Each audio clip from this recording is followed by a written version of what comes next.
வணக்கம்பா. நிகழ்ச்சி மூலமாக உங்களை சந்திப்பதில் பெருமகிழ்ச்சி அடைகிறேன்.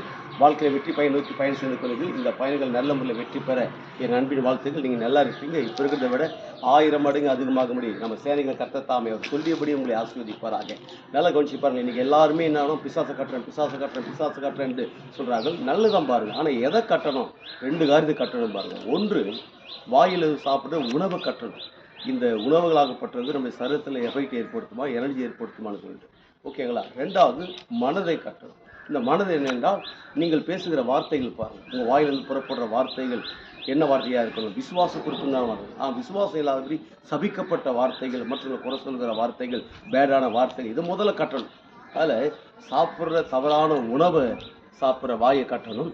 2வது, அவிசுவாசமான பேசுகிற வாயை கட்டணும். இந்த 2ஐயும் கட்டிட்டீங்கன்னா வாழ்க்கை என்ன? நீங்கள் செய்கிற வேலைகள், வியாபாரங்கள், பிஸ்னஸ்கள், தொழில்கள், கம்பெனிகள், ஊழியங்கள் வேறு லெவலில் கொடிகட்டி பறக்கும் பாருங்கள். அப்படி கொடிகட்டி பறக்கும் போது உங்கள் வாழ்க்கை பெரிய லெவல் இருக்கும். அந்த பெரிய லெவல் இருக்கும்போது நீங்கள் எப்படி இருக்கணும்? ஒட்டுமொத்த உலக நாடுகளுக்கு நாம் ஆண்ட இயேசு கிறிஸ்து உங்களை கடன் ஒடுக்கும்படியாக வைக்கிறார். நீங்கள் வற்றாத நீருக்கு போல் இருப்பாய் என்று சொல்லி உங்களுக்கு விடைபெறுகிறேன். உங்கள் நண்பன் ரவி பெரியப்பா.